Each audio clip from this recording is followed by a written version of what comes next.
Buenas noches, mis hermanos. Es un gusto poder estar con ustedes esta noche en cada uno de sus hogares. Vamos a tener el estudio de la palabra de esta noche, así que los invito a que puedan inclinar el rostro ahí donde cada uno de ustedes está y acompañarme en esta oración. Padre Celestial, gracias te damos por tu bondad y por tu amor con cada uno de nosotros. Rogamos que ahora que vamos a abrir tu palabra, que tu Santo Espíritu nos pueda dirigir, nos pueda convencer del mensaje que tienes para cada uno de nosotros.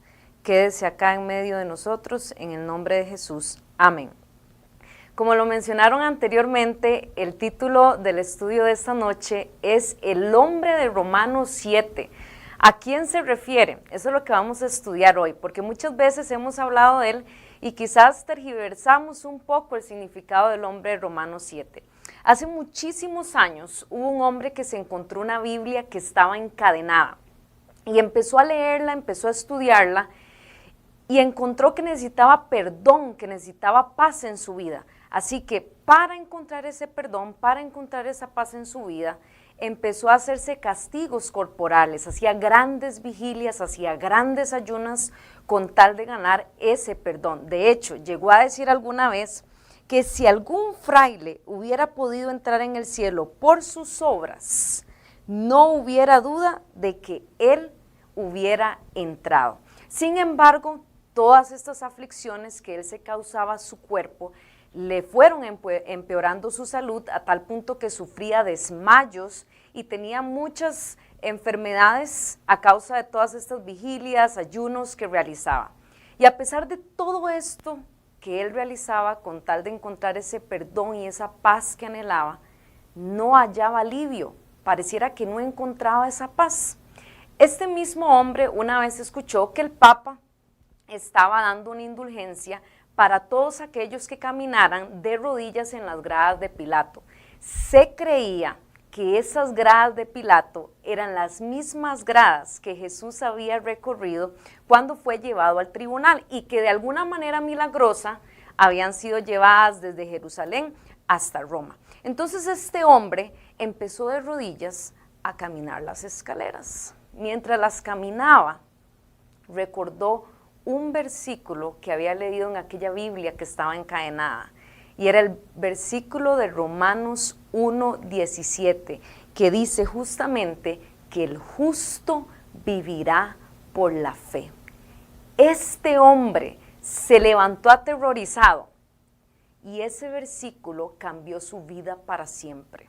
El hombre del que les estoy hablando es Martín Lutero. Martín Lutero fue transformado por los escritos del apóstol Pablo.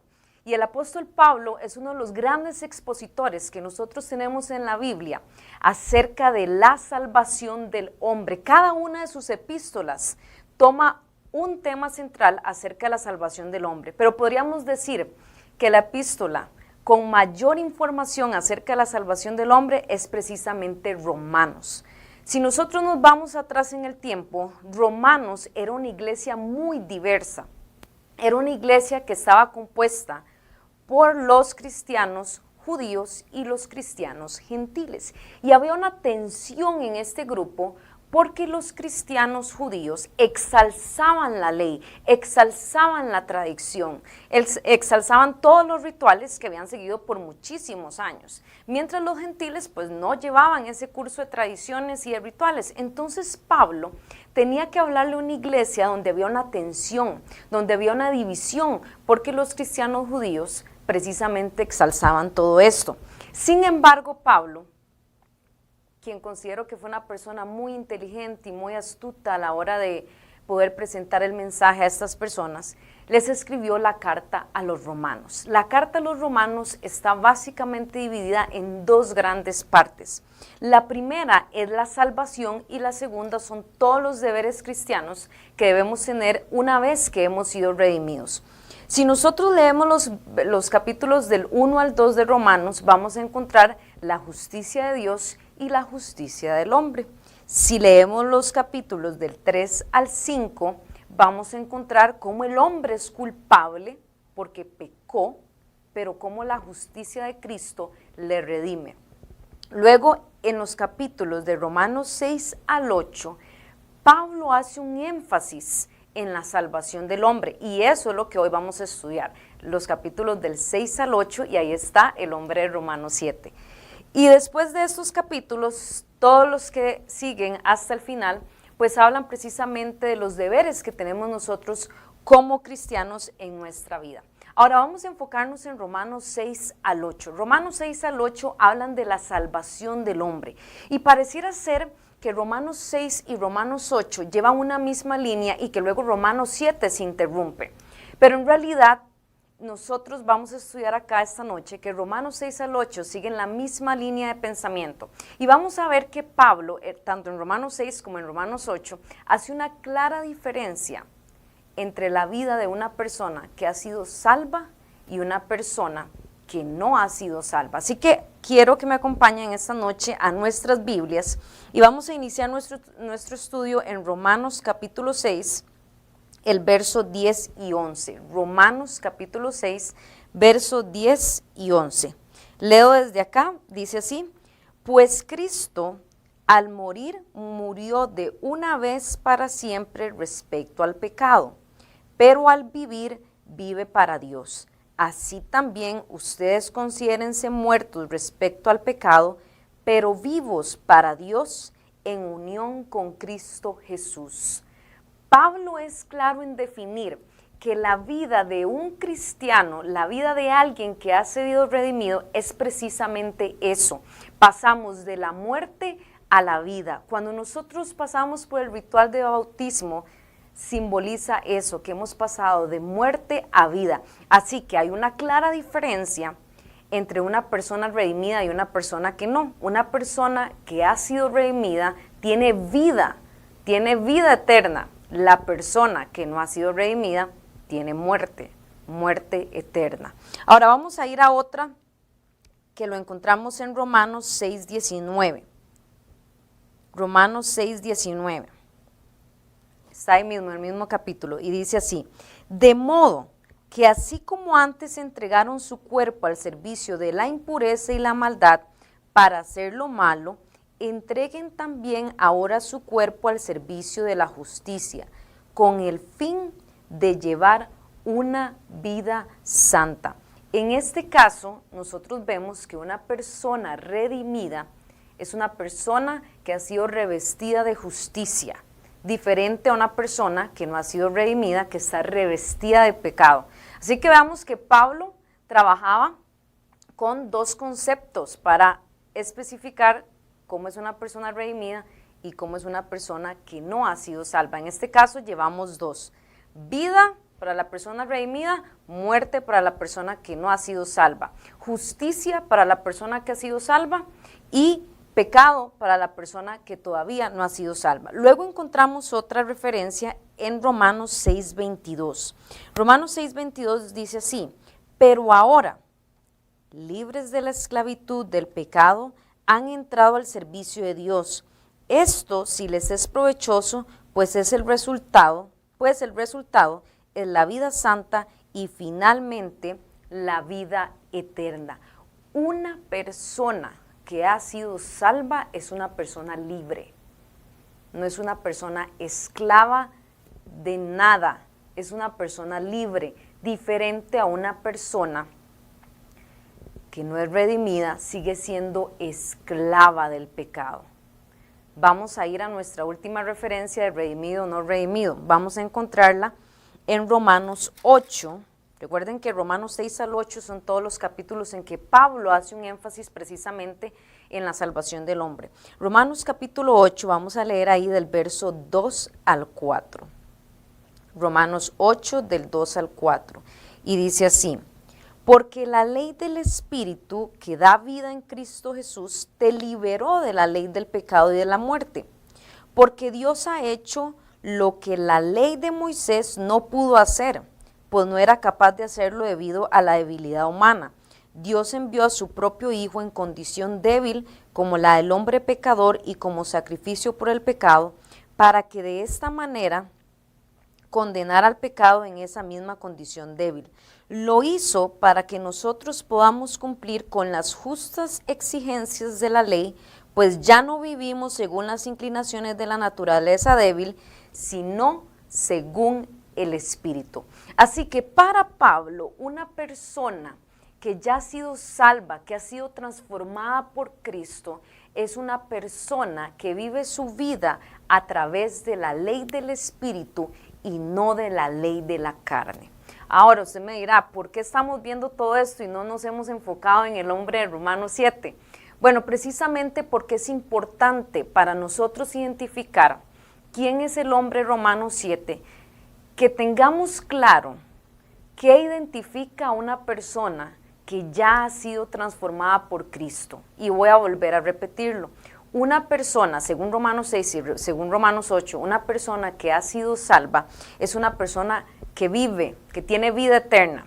Es una persona que vive en justicia y no que vive en pecado. Es una persona que es libre y no que es esclava del pecado. Y una persona que ha sido redimida es una persona que vive su vida a través de la ley del Espíritu y no la ley de la carne. Ahora, el hombre de Romanos 7, y voy a darle la respuesta de una vez, el hombre de Romanos 7 no es una persona que ya ha sido transformada por Cristo. Y vamos a ver 3 razones por qué el hombre de Romanos 7 no es una persona que ha sido redimida y que ha sido transformada por Cristo. Así que no olviden tampoco la experiencia de Lutero y cómo Pablo hace un énfasis y una diferencia entre las personas que han sido salvas y las que no. Vamos a ir con la primera razón.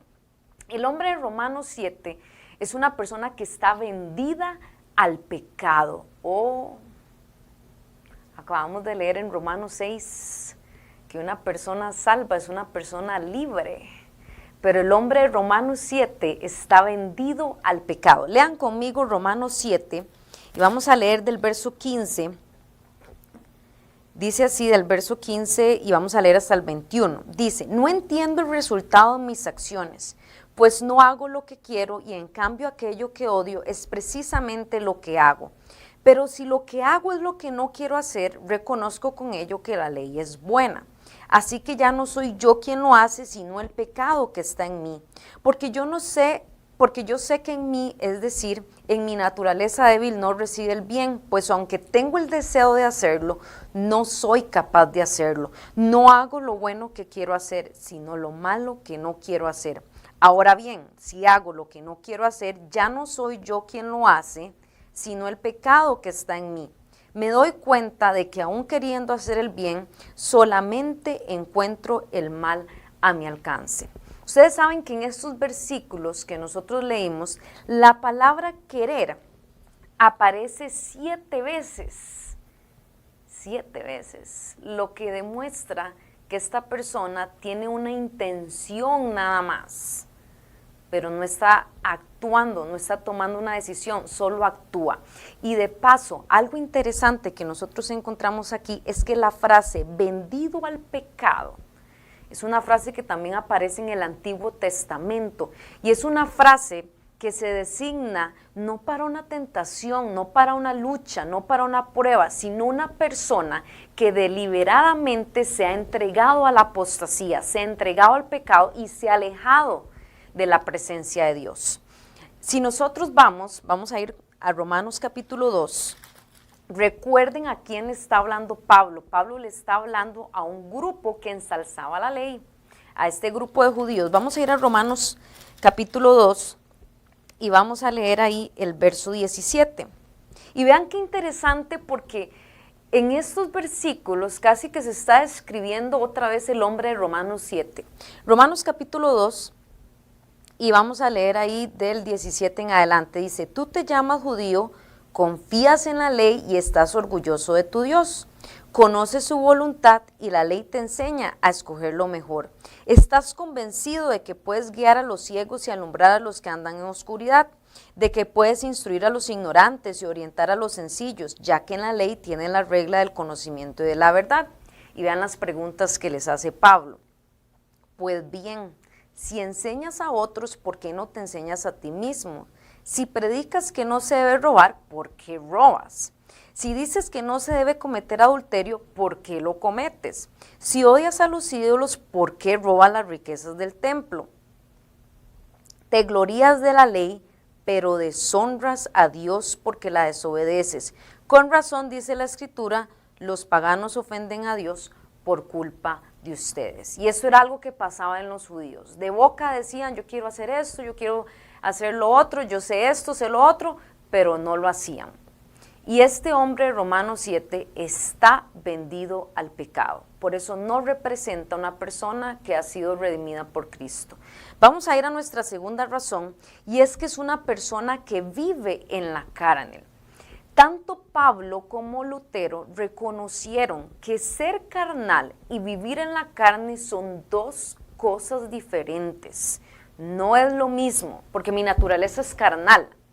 Pero que yo viva en la carne, como decía Pablo, que ya nosotros no nos regimos por la ley de la carne, sino por la ley del Espíritu, son dos cosas totalmente diferentes. Y en este caso, si nosotros vemos, el hombre de Romanos 7 pasa en una derrota constante. Ahora, algo importante de notar aquí es que la lucha de Romanos 7 es una lucha real en los cristianos. Nosotros tenemos una lucha, Efesios lo menciona, ¿verdad? Que tenemos una lucha. Lo que no debería ser una constante en un cristiano es una constante derrota, y es lo que sucede con el hombre Romanos 7. Si nosotros vamos a Romanos 8, y leemos del verso 5 al 8, vemos una clara diferencia con una persona que ha sido redimida. Dice aquí Romanos capítulo 8 del 5 al 8, los que viven según las inclinaciones de la naturaleza débil solo se preocupan por seguirlas, pero los que viven conforme al Espíritu se preocupan por las cosas del Espíritu, y preocuparse por seguir las inclinaciones de la naturaleza débil lleva a la muerte. Pero preocuparse por las cosas del Espíritu lleva a la vida y a la paz. Los que se preocupan por seguir las inclinaciones de la naturaleza débil son enemigos de Dios, porque no quieren ni pueden someterse a su ley. Por eso los que viven según las inclinaciones de la naturaleza débil no pueden agradar a Dios. Y yo no sé si ustedes recuerdan también que Pablo en Gálatas, por eso es que yo les dije que Pablo era el mayor exponente de la salvación del hombre, Pablo en Gálatas hace una diferencia entre los frutos del Espíritu y los frutos de la carne, que los frutos del Espíritu son los que nosotros repetimos, ¿verdad?, constantemente, el amor, la bondad, la temperancia, todos estos. Hay un cambio en la persona, pero no es un cambio que la persona hace con sus propios esfuerzos, sino que lo hace a través de una transformación del Espíritu. Vamos a ver la tercera razón de por qué el hombre de Romanos 7 representa una persona que no ha sido transformada y que no ha sido salva. Y la tercera razón es que vive desesperado. Vamos a ir otra vez a Romanos 7 y vamos a leer el versículo 24. Este hombre dice, desdichado de mí. Hay otras versiones que dice, miserable de mí. ¿Quién me librará del poder de la muerte que está en mi cuerpo? Se hace esta pregunta, miserable de mí. ¿Quién me librará de este cuerpo de muerte? En este caso, miserable puede significar desgraciado, infeliz, un estado de pobreza. Yo no sé cuántos de ustedes recuerdan en qué otro momento en la Biblia se menciona esta descripción, alguien miserable. Esta descripción se le hace precisamente a la iglesia de la Odisea, que estaba tibia. Y si nosotros vemos, esta iglesia de la Odisea era una iglesia que tenía a Cristo fuera de su corazón. Por eso es que Cristo está tocando la puerta, porque necesita ingresar, porque está fuera de esa iglesia. Y esta es la misma condición en la que está el hombre de Romanos 7. Ahora, esta condición de este hombre como miserable no puede ser la condición de un cristiano. Un cristiano no puede estar diciendo, miserable de mí. Y nosotros vamos a ver que Pablo, de hecho, no se identifica con estas palabras. Vamos a ir a dos textos en Primera de Corintios, vamos a ir a Primera de Corintios y vamos a buscar el capítulo 15. Y en el capítulo 15 vamos a leer del 54 al 58. Y vean qué interesante, porque Pablo ve la muerte, pero de una manera distinta, no lo ve como ¿quién me librará de esto? Presten atención al verso 54 y el verso 58, del 54 al 58. Y cuando nuestra naturaleza corruptible se haya vestido de lo incorruptible, y cuando nuestro cuerpo mortal se haya revestido de la inmortalidad, se cumplirá lo que dice la Escritura. La muerte ha sido devorada por la victoria. ¿Dónde está, oh muerte, tu aguijón? El aguijón de la muerte es el pecado, y el pecado ejerce su poder por la ley. Pero gracias a Dios que nos da la victoria por medio de nuestro Señor Jesucristo.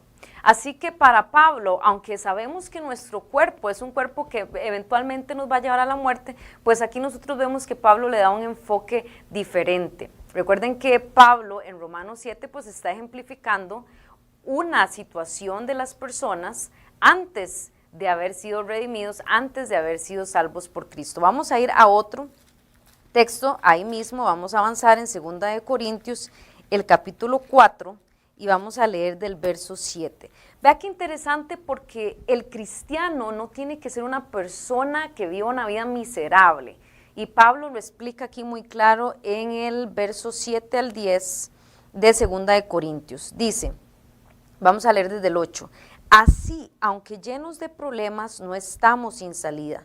Tenemos preocupaciones, pero no nos desesperamos. Nos persiguen, pero no estamos abandonados. Nos derriban, pero no nos destruyen. Donde quiera que vamos, llevamos siempre en nuestro cuerpo la muerte de Jesús, para que también su vida se muestre en nosotros. Así que la vida de un cristiano no tiene que ser la vida de alguien que tengan que estar diciendo miserable de mí. Ahora, quizás una de las cosas positivas de Romanos 7 es que muestra la necesidad del evangelio, porque hay muchas personas que están luchando por sus propias fuerzas, vencer con las inclinaciones del mal, pero no es más que una intención. Necesitan el amor y el poder transformador de Cristo para que haya una diferencia en sus vidas. Así que el hombre de Romanos 7 no se refiere a una persona que ha sido transformada y redimida por Cristo. Quiero terminar en esta noche con un comentario que hizo uno de los pioneros adventistas sobre este pasaje de Romanos 7. El pionero se llama Joseph Waggoner, y él empieza a comentar acerca de Romanos 7, y voy a leerles textualmente lo que él escribió. ¿Cuántas personas han comprobado en su propia experiencia la verdad de estas escrituras? O sea, de Romanos 7, esta lucha, esto de que quiero, pero no. ¿Cuántos han resuelto y sin embargo sus resoluciones más sinceras han resultado ante la tentación tan débiles como el agua? No tenían poder, no sabían qué hacer, y desafortunadamente sus ojos no estaban puestos tanto en Dios como en sí mismos y en el enemigo, y su experiencia era de una lucha constante, es cierto, pero de una derrota constante. ¿Es esta una verdadera experiencia cristiana? Hay quienes creen que sí, porque entonces el apóstol en la angustia de su alma clamó, miserable de mí. ¿Acaso un verdadero cristiano experimenta un cuerpo de muerte tan terrible que el alma se vea obligada a clamar por su liberación? En realidad no. Luego, la esclavitud del pecado de la que se queja el apóstol en la 7ª de Romanos no es la experiencia de un hijo de Dios, sino la de un siervo del pecado.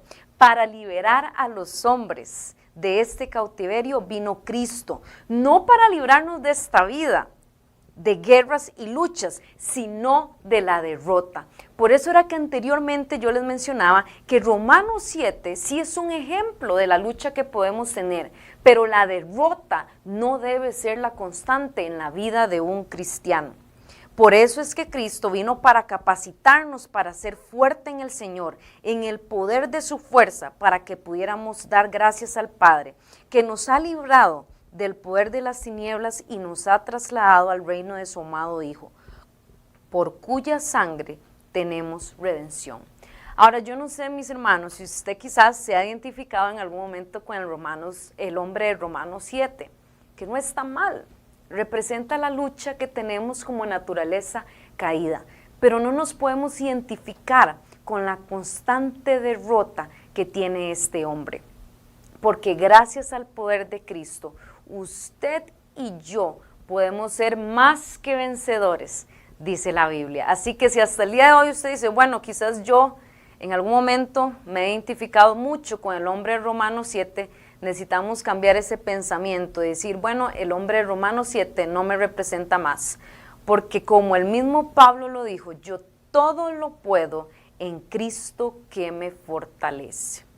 Volviendo a la historia de Martín Lutero reconoció que no era a través de castigos, no era a través de ayunos o grandes vigilias que podía controlar sus deseos carnales que tenía, sino era a través del poder transformador de Cristo. Y por eso es que Lutero una vez dijo que todo nuestro bien está fuera de nosotros y ese bien es Cristo.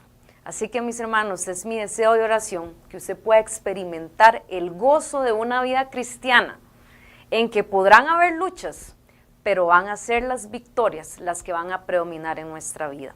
Los invito a que podamos orar ahí en cada uno de sus hogares. Padre Celestial, gracias te damos por tu evangelio, gracias te damos por la experiencia de las personas, los testimonios en que podemos ver que tú transformas las vidas, que tú nos das vida, que tú nos das libertad, que tú nos das justicia y que nuestras vidas son diferentes. Si hay alguna persona en este momento que ha estado experimentando y se ha sentido identificado con el hombre de Romanos 7, queremos pedirte que tu Santo Espíritu pueda tocar esa vida y que esa persona pueda ver transformaciones, cambios en su vida y pueda alabar tu nombre como un testimonio. Gracias te damos por tu palabra, en el nombre de Jesús. Amén.